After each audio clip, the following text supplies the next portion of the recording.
बहुत सारे लोग दूसरे का चोरी चुगली बतिया करके, दूसरे का अहित करके बहुत सुखी होते हैं। उन्हें लगता है कि जैसे हमने जग जीत लिया या ऐसा कोई काम कर लिया कि जिससे हमें नोबेल अवार्ड मिल जाएगा।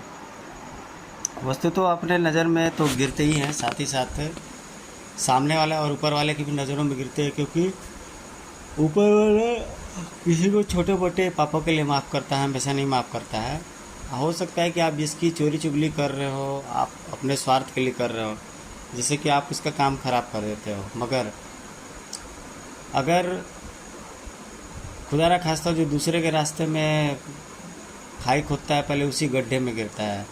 तो हो सकता है कि कभी ना कभी आप भी टारगेट पे बन ही जाए, कभी कभी उसी खाई में ही गिर जाए। इसलिए कभी भी दूसरे का चोरी चुगली ना करें, अपना पहले देखना चाहिए कि हम क्या है, कितने पानी में है। बहुत सारे लोग देखते हैं कि बेवजह दूसरे के पीछे पड़े रहते हैं और हाथ धो करके, खास करके गांव देहातों में तो और ज़्यादा कल्चर इतना ख़राब हो गया है गांव देहातों में कि भैया कागज़ों में और ड्राइंग की कॉपियों में और कहानियों में जैसे गांव दिखता है, चित्रों में दिखता है, वैसा गांव नहीं भाई। गांव का वातावरण बहुत ज़्यादा गंदा हो गया, बहुत ज़्यादा।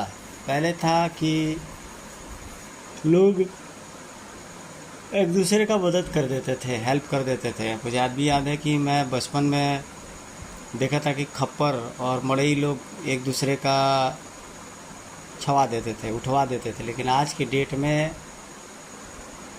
कोई किसी के घर भी जाना नहीं चाहता है जब तक कि स्वार्थ ना पड़ जाए। तो समय के साथ खान पान बदला है, लोगों की सोच बनी है, मेंटलिटी बदली है, मगर इतना ज़्यादा स्वार्थी नहीं बनना चाहिए कि हम थोड़े से फ़ायदे के लिए दूसरे का बहुत ज़्यादा नुकसान कर दें। क्योंकि देखिए, जब आप फ़ायदा लेंगे तो दूसरे का नुकसान करके ही लेंगे। ये भी एक कुदरत का एक नियम है कि जब आप प्रॉफिट रहेंगे तो सामने वाला लॉस में रहेगा ही। सामने वाले का लॉस करके आप अगर